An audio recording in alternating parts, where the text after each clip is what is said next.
Maligayang pagdating sa lumilipad na gulong. Ako si Craig ng lumilipad na gulong. Pupunta tayo sa dealer-only auction para subukang makabili ng kotse sa halagang 1,000 piso. Ang unang kotse ng asawa ko noong 16 siya ay PE 1,000 lang. Sabi niya, wala na raw ganyan ngayon. Sinabi ko sa kanya, meron pa naman, pero ayoko ng puro Honda Element na may 200,000 milya. Pupunta tayo sa dealer auction para makita kung anong mabibili sa maliit na budget. Malapit na ang tax season at refund, kaya magbibigay ako ng update sa dealer license natin. Kukuha tayo ng dealer's license na abot kaya dito sa Florida para makapagbenta ako ng retail. Hindi pa ako pwedeng magbenta ng retail kahit may dealer's license ako dahil hindi ito sa Florida. Aayusin pa natin ito at magbibigay ako ng updates. Ipapakita ko rin ang loob ng bagong shop. Pero sa ngayon, pupunta tayo sa dealer auction. Ipapakita ko sa inyo ang mga sasakyang bibilhin natin at ipapakita ko rin sa inyo ang mga presyo. Subukan nating maghanap ng mga sasakyang pasok sa budget tulad ng mga $1,000 lang para maayos natin, malinis, maihanda para sa tax season at kumita tayo ng pera. Ako si Craig ng Flying Wheels. Samahan ako. Bago tayo sa auction, tingnan natin ang tanawin at progreso ng Bronco ko.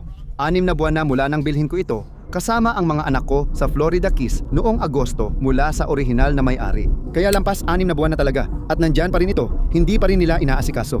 Gusto kong malaman kung ano na ang nangyayari, pero hindi ito umaandar, kaya hindi ko rin ito mailipat. Sige, tara na. Narito ang Ford Bronco ko. Isang may-ari lang mula 1,985 at mahigit 6 na buwan na dito. Ang ganda talaga nito, pwede pang maging mas maganda. Lahat ng brake lines at preno ay bago na.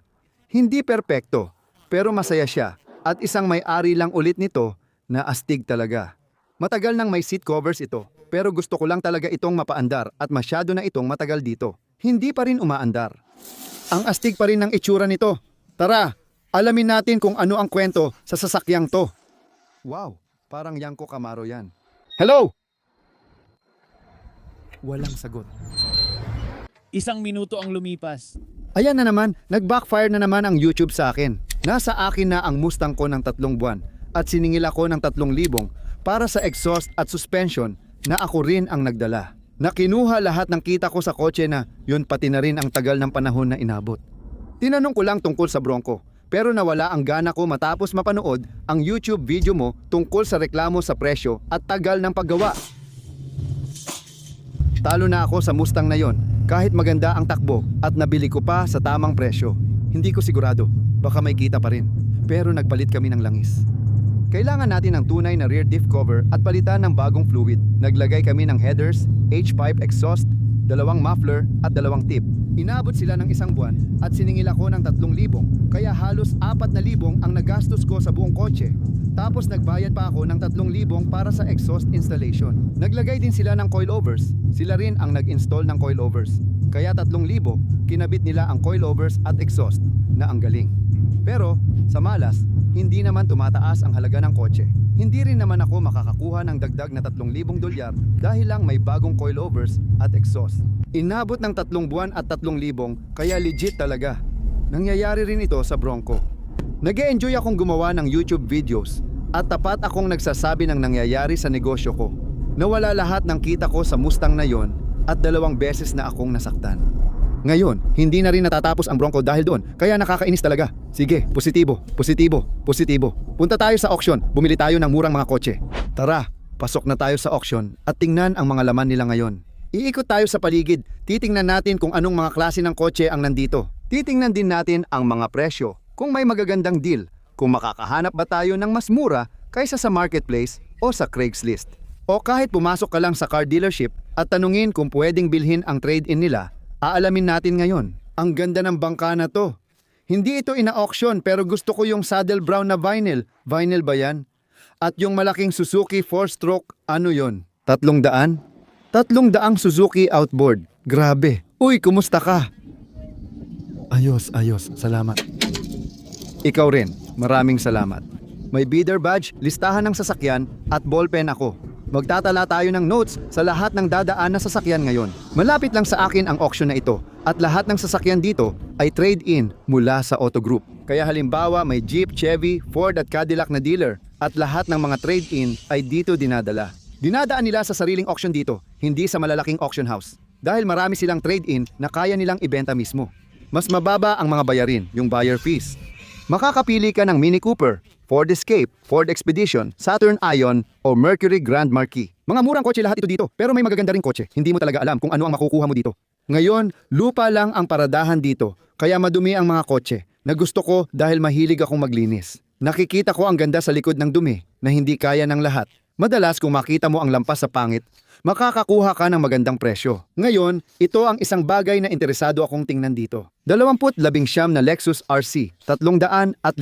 Iyan ay isang 3.5 litro na V6 coupe. Maganda ang kotse na ito na may 77,000 milya leather interior, automatic transmission at butterfly knife. May kasamang kayamanan bawat kotse. Ngayon, hayaan mong ipaliwanag ko ang ilang bagay. Kung di ko pa nasabi sa video, ngayon ko nasasabihin. Naisumite ko na ang dealer license ko sa Florida at may dealer's license pa rin ako sa New Hampshire. Kaya pwede akong pumunta sa kahit anong auction sa bansa. Pwede akong bumili, ayusin, linisin at ibenta ang mga kotse sa iba't ibang auction sa bansa. Pwede ko ring ipadala ang mga kotse papuntang New Hampshire o bumili doon at ipadala dito. Hindi lang ako pwedeng magbenta sa mga retail na mamimili. At hindi rin ako pwedeng magbenta sa publiko sa Florida kung wala akong dealer's license sa Florida. Kaya sa ngayon, pwede lang akong mag-ipon ng mga kotse, mag-ipon ng inventory para sa tax season na paparating na talagang malapit na. Parang isang buwan na lang bago mag-tax season. Pwede ko lang silang ipunin. Dapat meron na akong dealer's license sa Florida pagdating ng panahon na yon at handa na akong magbenta, handa nang ibenta ang mga kotse na ito at pwede na akong kumita. Kukunin ko na ang pera ng mga tao pagdating ng mga cheque nila kasi hindi na sila makapaghintay na gastusin yon. O pwede rin akong tumingin ng mga kotse na pwede kong bilihin ng mura at pagkatapos ay ibenta sa ibang auction para mas malaki ang kita. Ngayon, may buyer at seller fees ako kaya mahirap gumastos ng $600 sa mga ito. Kumbaga, kailangan mong kumita ng higit sa $600 para lang mabawi mo ang ginastos mo. Kaya, ang pag-wholesale mula sa isang auction papunta sa isa pa ay hindi talaga madali. At hindi rin ito ganoon kalaki ang kita maliban na lang kung ginagawa mo ito ng maramihan. Ang ganda ng kotse na to. Sobrang ganda. Sobrang komportable. Sobrang linis. Matipid sa gasolina. Maaasahan. Parang tibay ng Toyota. Ang galing talaga ng sasakyang to. Ang problema, bumibili ako gamit ang damdamin ko kapag nakikita ko ang mga ganitong bagay. At gusto ko na tuloy para sa sarili ko. Sige, pwede nating ilagay sa gear. Pwede nating ilagay sa reverse. Pwede nating ilagay sa drive. Iscan natin ang vehicle identification number. Titingnan natin ang halaga nito. Titingnan ang history at isusulat ang pinakamataas nating max bid dito. Sige, ilabas na natin ang aking handy dandy laser appraiser app. Iscan natin ang vehicle identification number. Lalabas ang vehicle identification number base sa barcode na yan.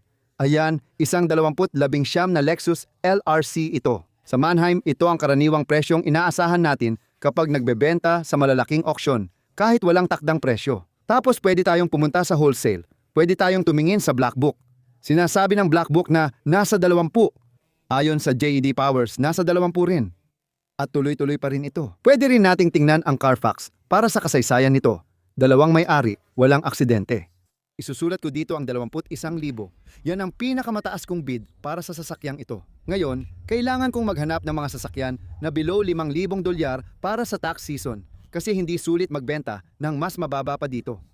Pero pwede kang kumita ng 33 hanggang 50 hanggang 100% tubo sa mga sasakyan sa ganitong presyo. Nakakainis lang talaga makipag-deal sa mga ganong customer. Pero maganda ang kita, hindi ganon kalaki ang risk. Mas maraming sakit ng ulo, sigurado. Pero hindi rin malaki ang kailangang kapital. Pagdating ng lisensya ko at tax season, dapat handa na akong magsimula. Yun ang dapat kong unahin, hindi masyado ang mga Lexus. Bumaba na talaga ang presyo ng Escalade. 6.2 litro na V8 na malakas at maaasahang makina, 22 pulgadang gulong opsyonal, ang full-wheel drive, may third row seat at madalas may digital versatile disc player. Maganda ang gulong, gusto ko ang itim na kulay, malinis din ang carpet. Pero sa 2008, nakakakuha ka ng medyo modernong teknolohiya. Gaya ng sinabi ko, may digital versatile disc player. Pero wala kang Bluetooth sa 2008. Kaya medyo mahirap. Para sa halaga, baka $5,000 lang ito at may tunay ka ng karangyaan. Ngayong tax season, swak ito sa budget ng gustong bumili ng kotse at magmukhang sosyal kahit tipid.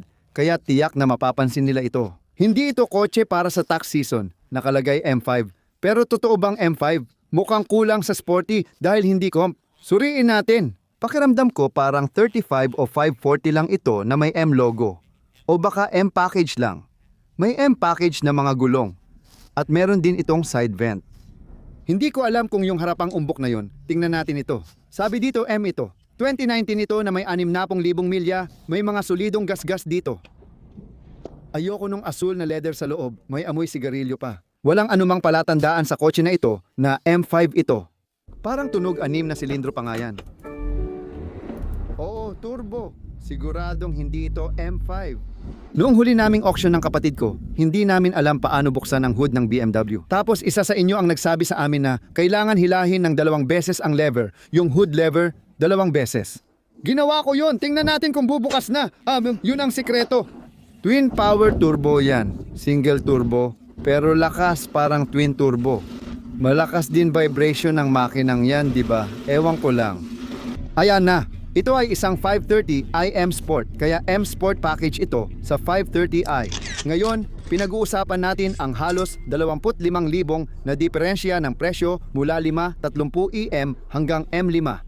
Hindi pa kasama ang dagdag na 300 horsepower. Kaya kailangan mong mag-ingat kapag tumitingin ka ng mga kotse mula sa auction o kahit sa mga nagbebenta sa pangkalahatan.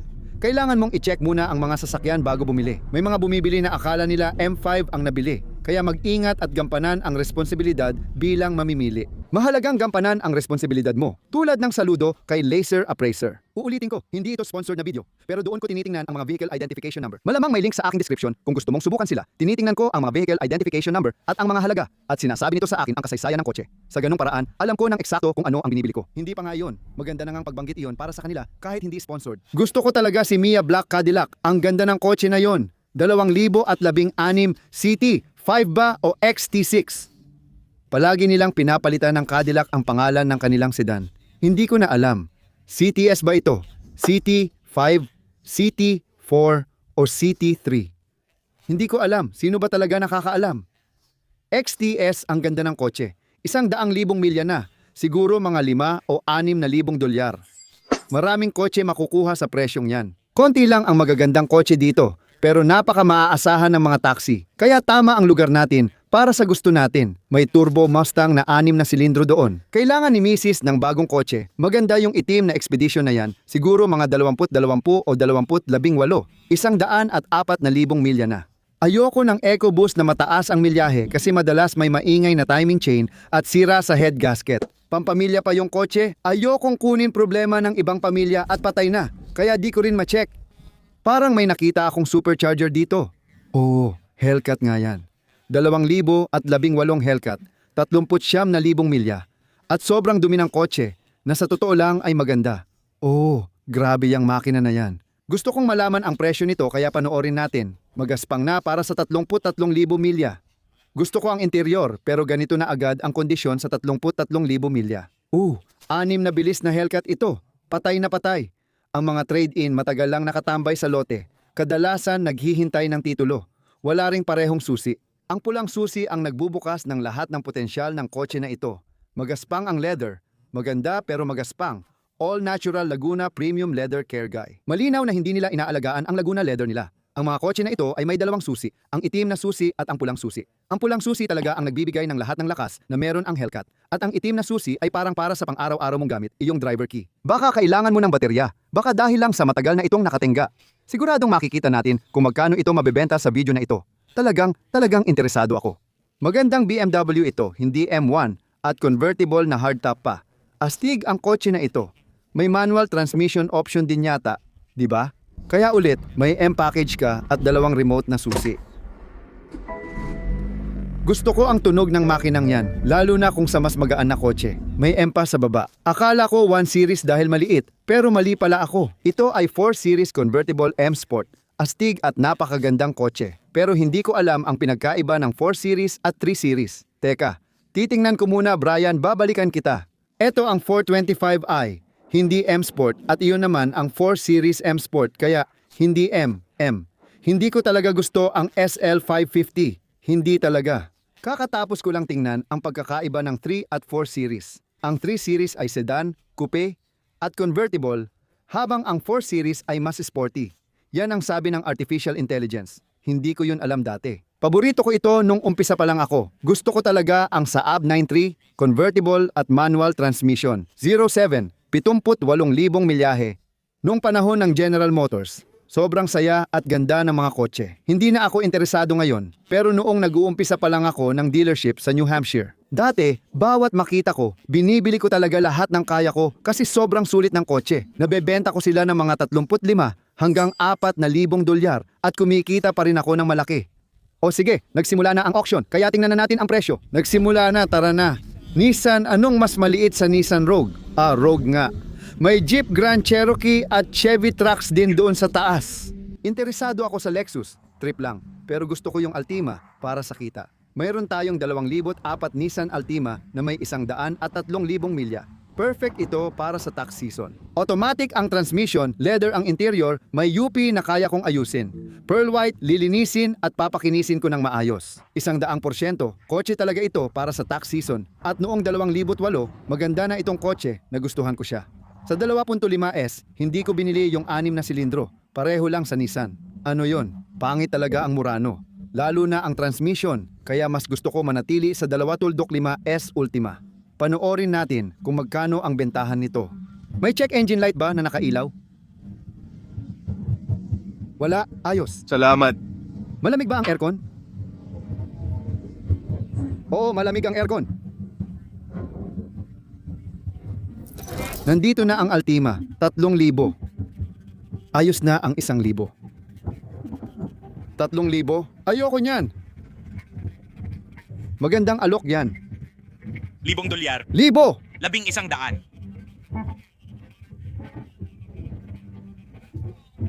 1,000 dolyar pinakamataas na halaga.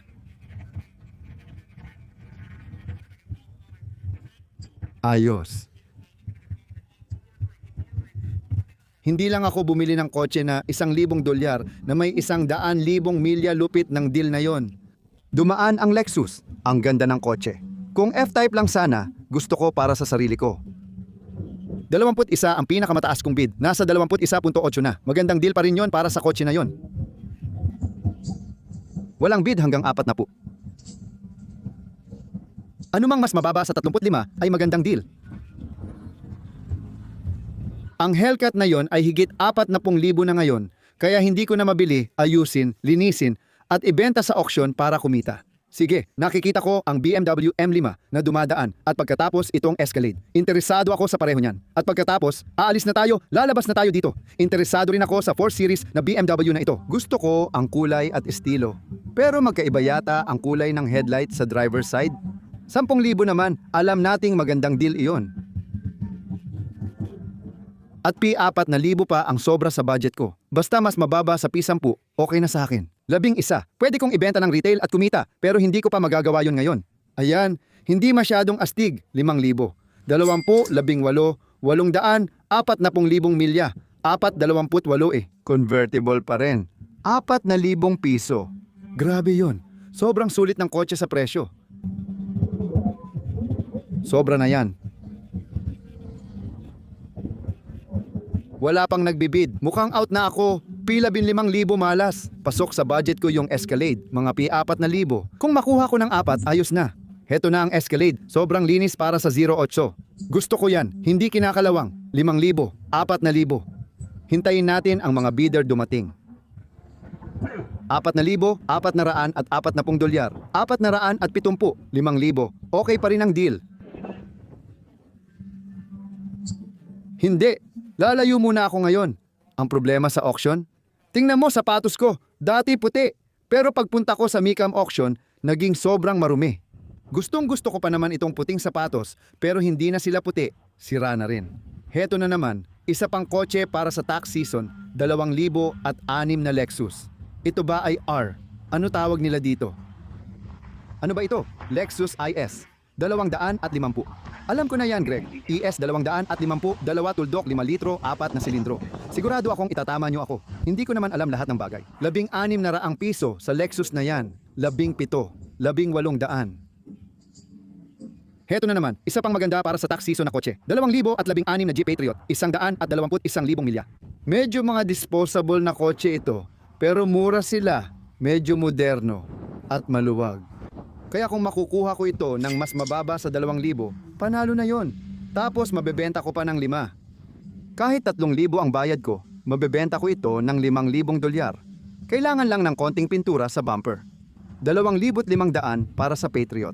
Ngayon, mura na ang mga Escalade. Kanina, tinry ko siya. Walang preno.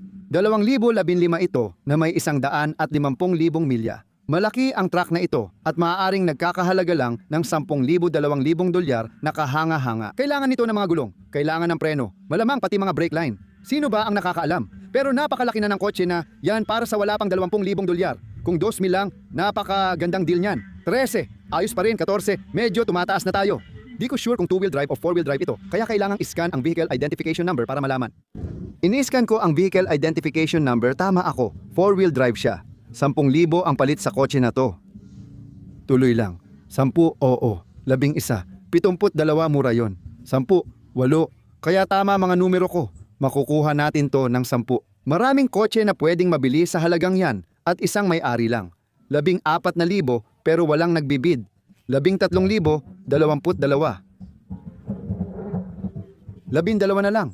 11,000 walang bid, 10,000. Isa siyam. Nagbid ako $9,000. Namiss niya ba ako? Ayos, naibenta niya. Bumili ako ng 2 murang kotse ngayon.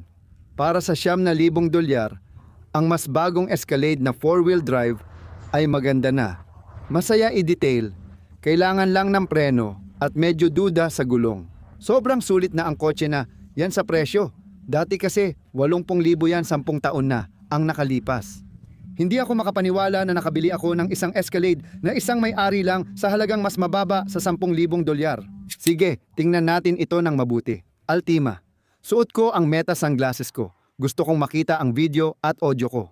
Ay, nakalock pala. May leather interior, automatic transmission, malamig ang aircon, magaganda ang gulong, parang bago. Oo, gagawin ko ang headlight correction. Kaya sa mga nagdududa, makikita nyo ang galing ko sa pag-aayos ng headlight. Matibay ang katawan. Sa New England, sobrang bulok na ang ganitong kotse. Dadalhin muna kita sa car wash para magbago agad ang itsura nito. Tatanggalin natin ang hubcaps at pipinturahan. Pipinturahan din natin ang mga gulong ng matte black o satin black. Kaya magiging itim ang mga gulong. Pipinturahan din ang hubcaps. Aayusin din ang mga headlight. Kikinisin natin ng maganda ang pearl, lalagyan ng leather conditioning at gagawin ang regular maintenance. Binayaran ko ito ng $1,000. Siguro mga 1,200 kasama ang auction fees. May backup camera pa. Kumita ako ng $15,000 ngayon kasi madali itong mabebenta ng $3,000. At sabihin na natin gumastos ako ng $500 dito. Kumita lang ako ng $1500 hanggang $2,000. Ang galing nun. Sobrang excited ako. Ililista ko ito ng $3,000 at $500. Depende sa kung ano pa ang kailangan nito. Grabe, gustong-gusto ko ito. Gustong-gusto ko ang auction. Sige, gumastos ako ng $10,000, $500, $70 ngayon para sa isang 2,000 at 15 Cadillac Escalade at isang 2,000 at 8 Nissan Altima. Ang Nissan Altima, $1,000 at $200. $200 na bayad sa pagbili. $12,000 para sa isang Nissan Altima na may 108,000 milya at 4 na silindro. Ano ba? Oh, ayan na muna para sa araw na ito. 2 kotse ay sapat na. May video ako tungkol sa pagkuha ng dealer na lisensya na ilalabas ko agad. Marami kang matututunan doon. Ipakikita ko sa iyo ang mga proseso sa likod nito at ang mga ginawa ko nitong 3 buwan na idinokumento ko. Ngayon, auction video ito at ikukwento ko ang mga nangyayari. Kaya magkakaroon tayo ng mga talagang makabuluhang video na ilalabas sa lalong madaling panahon. Bumili ako ng 2 kotse ngayon at mayroon na rin akong mas maraming espasyo para magparada ng mga kotse na maganda, parang walang limitasyon ang espasyo. Kaya ang sarap ng pakiramdam na pwede na ulit akong bumili ng kahit anong gusto ko. Uy, may golf ball. Dagdag kayamanan. Mas maraming espasyo na. Wala na yung stress na dati kong iniisip na hindi pwede bumili dahil walang paglalagyan. Pupunta na akong bayaran yung mga kotse na yon. Bukas na namin sila ililipat. Pero sa ngayon, bayaran muna natin sila. Tapos ipapakita ko sa iyo kung nasaan na tayo sa shop ko. Pero sa totoo lang, tingin ko ito na yung score. Yung asawa ko, meron din siyang ganito. Mayroon siyang 2016 Escalade ESV Platinum na may 76,000 milya. Binili namin ito noong 56,000 milya pa lang. Gustong gusto ko ang saddle brown na leather. Sa lahat ng kotse, may kasamang 2 digital versatile disc player ito, pero hindi sa headrest. May power folding na third row seats din. Bench ito, hindi captain's chair. Talagang gusto ko yung captain's chair, pero ito ay 1, 2, 3, 4, 5, 6, 7, 8. Teka, 1, 2, 3, 4, 5, 6, 7, 8 pasahero. Tiningnan ko kanina, sobrang lambot ng preno. Nang chinek ko, lumabas na kailangang i-check ang brake fluid, kaya hindi ko muna ida-drive, pero pwede pa nating paandarin. 4 ang gulong nito. Astig talaga. Anong mga ilaw ang bukas sa dashboard? Meron tayong dagdag na gulong. Naka-off ang stubby track, mababa ang brake fluid. Stubby track. Mababa ang gasolina, mababa ang tire pressure, at walang check engine lights. Malamang dahil lang ito sa mababang brake fluid. 78% pa ang oil life, ibig sabihin baka napalitan na o nagawa na. Bagong gawa lang ito ng Cadillac dealer. Astig ang Iron Man vibe ng mga Cadillac na, to, gusto ko yun. Anong laman nito? Ako na ang bahala. Isara mo yan dyan. Gumagana ba ang power adjustable pedals? Oo, gumagana. At may mga libro ba tayo? Oo, may mga libro tayo. At meron din tayong window sticker. Tingnan natin kung magkano ang presyo nito. Bago pa ito, $72,000 ang presyo nito. At $9,500 ang binayad ko para dito. Grabe, $72,000 na Cadillac ESV Premium, hindi ka panipaniwala. Binili ko ito ng mas mababa sa $10,000. Sobrang grabe nun. Bumaba ng $82,000 ang halaga ng kotse na to sa loob ng 10 taon. Astig, at isang may-ari lang ito. Unang gagawin ko ay tatanggalin ko to. Alisin na natin yan. I-drive ko ito para mailayo at makagalaw ang mga kotse. Ilalabas lang natin, tapos babalikan mamaya ngayong linggo para kunin at dalhin sa shop. Umaandar naman siya at nag-shift at parang wala namang problema sa transmission o cam lifter. Panalo to! Sobrang excited ako dito. Pwede ko itong itago para sa sarili ko. Pwede kong hilahin ang trailer ko gamit ito. Pero may RAM naman ako. O kaya pwede ko itong ibenta para sa malaking kita. Pero, ibig kong sabihin, madali itong maibebenta ng $14,000 o $15,000 at hindi ko pa nga ito nabili ng $10,000. Pwede ko itong ibenta sa auction ng pakyawan ng $12,000. Sana malinis at maibenta agad para kumita ng mabilis. Sige, tingnan natin ang Altima at alamin ang kinalabasan sa Ultima. Uusad kaya ito? Akala ko noon yung touring badge sa likod ay parang basta lang idinikit. Pero nakalagay din sa pinto yung leather. Ang linis. Usad ba ito? May kuryente tayo. 103,000 milya agad umandar. 4 na silindro, walang ilaw na naka-on. Patay na ilaw ng airbag. Malamig ang aircon. Ano yung Lee Kulu? Ano ang Lee Kulu? Inaakala ko na global positioning system yon. Radyo. Power windows, power locks. Power windows, power windows. Grabe. Heto na ang totoong pagsubok. Umaandar ba ito? Magmamaneho tayo. Matagal na rin akong hindi nakakabili ng malinis at maayos na kotse sa halagang $1,000. Ayan na, $12,000, $9,400, $10,500, $10,600. At baka ibigay ko yon sa anak ko bilang unang kotse niya. $1,000 para sa malinis at umaandar na sasakyan na may 100 at 3,000 milya. Hindi ko pa alam ang gagawin ko doon. Balik tayo sa shop ko para ipakita ko ang progreso ng ating budget na car dealership na wala pang $5,000. Kaya ba natin? Nagawa ba natin? Ewan ko.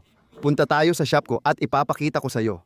Bago tayo pumunta sa shop ko, dadaan muna ako sa mekaniko na 2 kalsada lang ang layo. Narinig ko na magaling ang taong ito. Siya ang tagapag-ayos at may-ari ng negosyong gusto ko. Ayoko sa Jiffy Lube o Midas. Mas gusto ko yung personal na gumagawa ng repairs. Kaya pupunta tayo para ipakilala ang sarili at alamin kung interesado siyang gawin ang trabaho para sa akin. 15 minuto ang lumipas. Ayos na lahat kaya ihahatid ang Escalade sa dulo ng linggo. Nagsalita ako na parang mekaniko. Pumasok ako at sinabi, "Uy, kumusta ka?" At sabi niya, "Miserable." At sabi ko, okay. Well, iba ang sagot ko pero ang pangalan ko ay Craig at blah, blah, blah. Ipinakilala ko ang sarili ko. Naghahanap ako ng mag-aayos ng mga kotse ko na magiging patas sa akin. Ayokong palaging naloloko pero hindi ko rin naman inaasahang lokohin kita. Gusto ko lang ng patas at tapat na tao. May available ba? Pwede ko bang dalhin ang kotse para masubukan ninyo bago tayo magpatuloy? Gusto ko lang ng laging maaasahan. Sabi niya, oo, ayos lang. Kaya ngayong linggo, dadalhin ko sa kanya ang Escalade. Titingnan namin ang preno at gagawin ang kumpletong inspeksyon. Susunod, ipapagawa ko ang ultima at pwede palitan-palitan ang mga kotse. Ganito ko nahanap ang mga mekaniko ko. Baka gumana, baka hindi, pero magpapatuloy ako hanggang makahanap ng mahusay. Sana ito na, kasi dalawa na ang sinukuan ko. Yung unang mekaniko na sinubukan ko noong 1 taon nang lumipat ako dito. 1 buwan bago matapos ang bawat kotse. Hindi ko kayang ganun katagal. Tapos dinala ko yung Bronco na tiningnan na natin. 6 na buwan na yung Bronco doon. Sinisingil niya ako ng P3,000 para sa suspension at exhaust ng Mustang ko kahit ako na nagdala ng mga pyesa. Kaya hindi talaga pwedeng pagkatiwalaan yung taong yun. Makukuha mo ang negosyo ko at pwede mong mapanatili ang negosyo ko, o makukuha mo ang negosyo ko at pwede mo ring mawala ang negosyo ko. Ganyan dapat gumana ang mundo. Kaya sana mag-workout itong taong ito at siya na ang makasama natin. Balik na tayo sa flying wheels. Ngayon, magbibigay ako ng updates dahil sa 1 o 2 susunod na video, ipapakita ko ang walkthrough ng buong proseso. Talagang mabagal ang proseso. Wala namang sobrang hirap, pero parang puro hintay lang. Kaya, yan ang nangyayari ngayon. Ginagawa ko lahat ng kailangan gawin. Sinusunod ko ang tamang proseso, pero palagi lang kaming naghihintay sa lahat ng bagay. At saka, naaalala mo ba itong bangka? Sabi ko sa'yo, nadadaanan ko ang ilang bagay, kaya gawin na natin yon. Sisimulan na naming trabahuhin ang bangka ngayong linggo. Matagal na rin itong nakaimbak dito habang abala kami sa ibang proyekto. Nag-hire din ako ng tao, kaya kung napanood mo ako sa Mustang na video, nagdo-donate kami ng oras sa Project Lift. Nagtatrabaho kami sa mga kotse kasama ang mga bata. Ang saya. Kinuha ko sa trabaho ang isa, kaya magsisimula na siyang magtrabaho sa amin. Sisimulan na namin ang bangka, tapos susunod ang element na $700.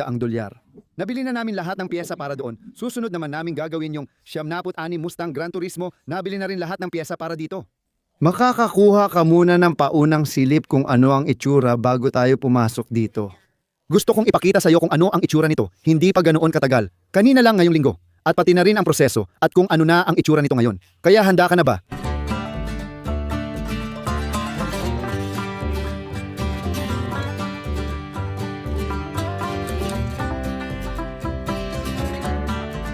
Sige, welcome back. Ito na ang shop ngayon. Kaya ang astig dito ay yung una kong shop sa New Hampshire ay halos ganito rin kalaki. Dito ko nilagay ang Burgundy na Saab 9.3 convertible na may tan na bubong. Kapag nahanap ko ang litrato, ilalagay ko rito. Ganito dati ang shop ko. Walang laman kundi kotse. At lagi ko yung binabalikan dahil sobrang proud ako. Ngayon, balik basic at budget friendly ulit tayo. Nag-epoxy kami ng sahig, pininturahan lahat ng pader at kisame para presentable. Tatanggalin ang ceiling fan, maglalagay ako ng hex lights at baka kumuha rin ng isa pa. Sa tingin ko, literal na tinatawag siyang malaking fan dyan. At iniisip ko ring pinturahan ng itim ang pader na tapos maglalagay ng barn door. O kaya iiwan ko na lang siyang kulay abo at maglalagay ng barn door. Dito ilalagay ang lahat ng gamit at iba pa.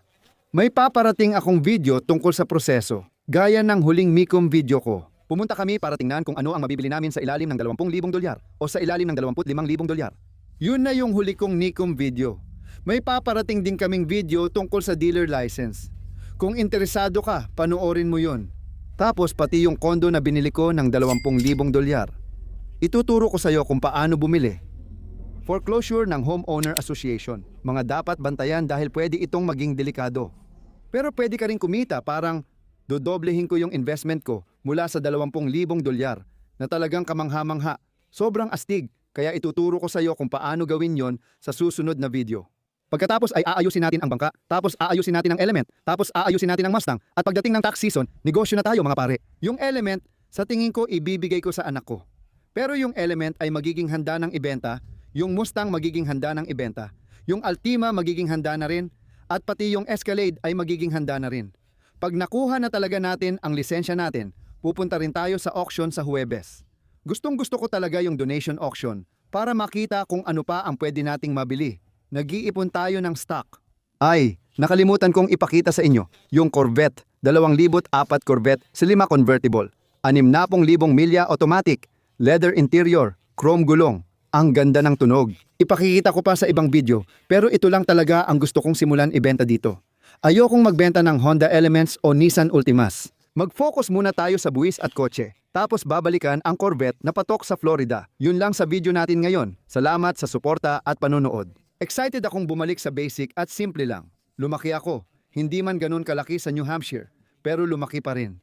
Ang daming nangyayari at kailangang asikasuhin. At nakuha naming bilhin yung mga budget na kotse na sinabi kong susubukan naming hanapin sa simula ng video na ito. Ayoko nang maging malaki ulit. Gusto ko lang gawin ang gusto ko, maging masaya, at magkaroon ng kalayaan. Yun ang gagawin natin. Kaya, salamat sa panonood, salamat sa pagsubaybay. Kita-kits tayo ulit. Sundan nyo kami para mapanood kung paano namin palalakihin ang negosyong ito. Hindi malaki, sapat lang para muling kumita ng seryosong pera bilang isa o dalawa. Salamat sa panonood. Kita-kits ulit. Magandang araw, paalam.